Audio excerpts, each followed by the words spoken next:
बोल गैस माता की जय हो। बोल गणेश भगवान की जय हो। श्रावण माह के कृष्ण पक्ष की एकादशी व्रत कथा, कामिका एकादशी व्रत कथा।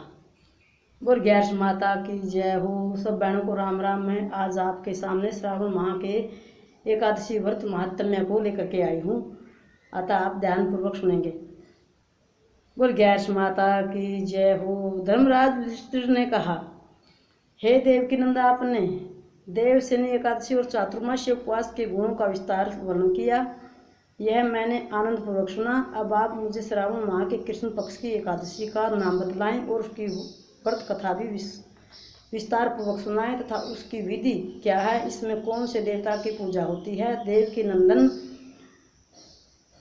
ने कहा, हे धर्मराज, मैं तुम्हें अब यह कथा सुनाता हूँ, अतः ध्यान पूर्वक श्रवण करें। प्राचीन काल में भीष्म पितामह ने यह कथा लोक हित के लिए नारद ऋषि को बतलाई थी। नारद जी ने पूछा, हे पितामह, आज मैं आपसे श्रावण माह के कृष्ण पक्ष की इस एकादशी उपवास की कथा सुनना चाहता हूँ, अतः अब आप एकादशी की व्रत कथा विधि सहित सुनाइए। भीष्म पितामह नारद जी के वचनों को सुनकर बोले, हे ऋषिराज, आपने मुझसे अत्यंत सुंदर प्रश्न किया है। अब मैं आपको यह कथा कहता हूँ, अतः एकाग्रचित हो इसका श्रवण करो।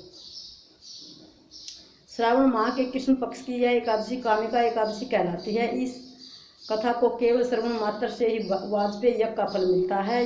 इस उपवास काल में विष्णु भगवान को पूजा जाता है, जो शंख चक्र गदाधारी है। धूप दीप नैवेद्य से श्री भगवान की पूजा की जाती है और इस दिन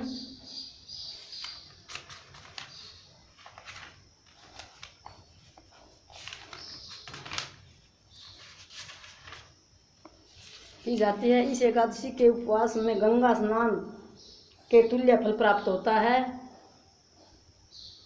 सूर्य ग्रहण, चंद्र ग्रहण के अवसर पर कुबेर, केदार और कुरुक्षेत्र में स्नान करने से जो फल मिलता है, वही फल श्रद्धा भाव से विष्णु पूजन से प्राप्त होता है। समुद्र तथा वन के साथ पृथ्वी दान करने तथा सिंह राशि वालों को गोदावरी नदी में स्नान करने से जो फल होता है, उससे भी अधिक फल विष्णु पूजन से मिलता है। समस्त संसार में इस पूजन से प्राप्त फल सर्वोपरि होता है। कामिका एकादशी उपवास से प्राप्त फल श्री भगवान पूजन से प्राप्त फल के बराबर ही होता है। इसलिए भक्ति भाव वे विष्णु पूजन न हो पाने पर हमें कामिका एकादशी उपवास करना चाहिए। आभूषणों से सुसज्जित गो बछड़े सहित के दान से जो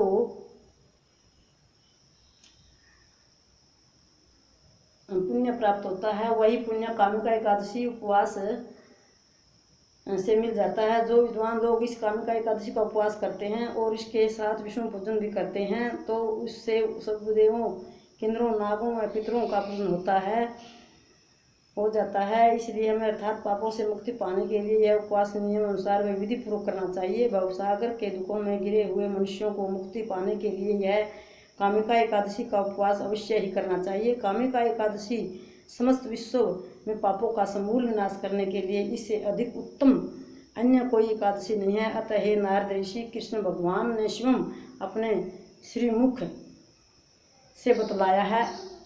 आध्यात्म विद्या से जो पुण्य प्राणियों को प्राप्त होता है, इससे अधिक पुण्य तो कामिका एकादशी उपवास से मिल जाता है।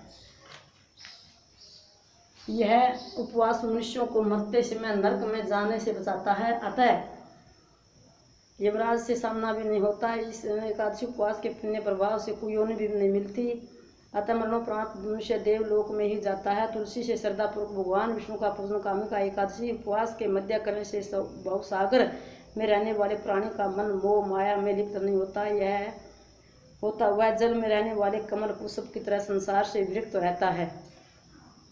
विष्णु भगवान का पूजन तुलसी जल से करने वाले का पुण्य 1 भाग स्वर्ग, 1 भाग श्रवण और 4 भाग चांदी के दान से पुण्य के समान होता है।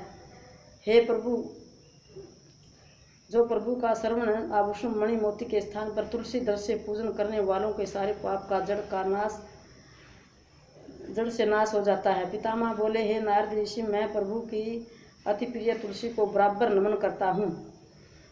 प्रभु की तुलसी को मैं बारंबार नमन करता हूँ। तुलसी के केवल दर्शन मात्र से ही मानव के सब पापों का विनाश हो जाता है और देह से तुलसी के केवल स्पर्श मात्र से ही मनुष्य शुद्ध हो जाता है।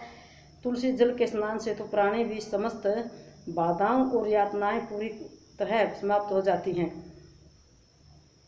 प्राणी की समस्त बाधाएं और यातनाएं भी पूरी तरह समाप्त हो जाती हैं। श्रद्धापूर्वक भगवान के चरणों में तुलसी जी को जो अर्पण करता है वह भवसागर से मुक्त हो जाता है। कामिका एकादशी को रात्रि जागरण व दीप दान करने वाले को प्राप्त का पुण्य, दीप दान करने वालों का प्राप्त पुण्य का बखान करने में शिवम चित्रगुप्त भी असमर्थ हैं। एकादशी उपवास के दिन प्रभु के समक्ष दीप जलाने वाले के पितर उस दिन स्वर्ग से वहां अमृत पीने आते हैं। प्रभु के समक्ष जो भक्ति घी या तेल का दीपक जलाते हैं तो उनको सूर्य लोक में जाने पर हजारों दीपकों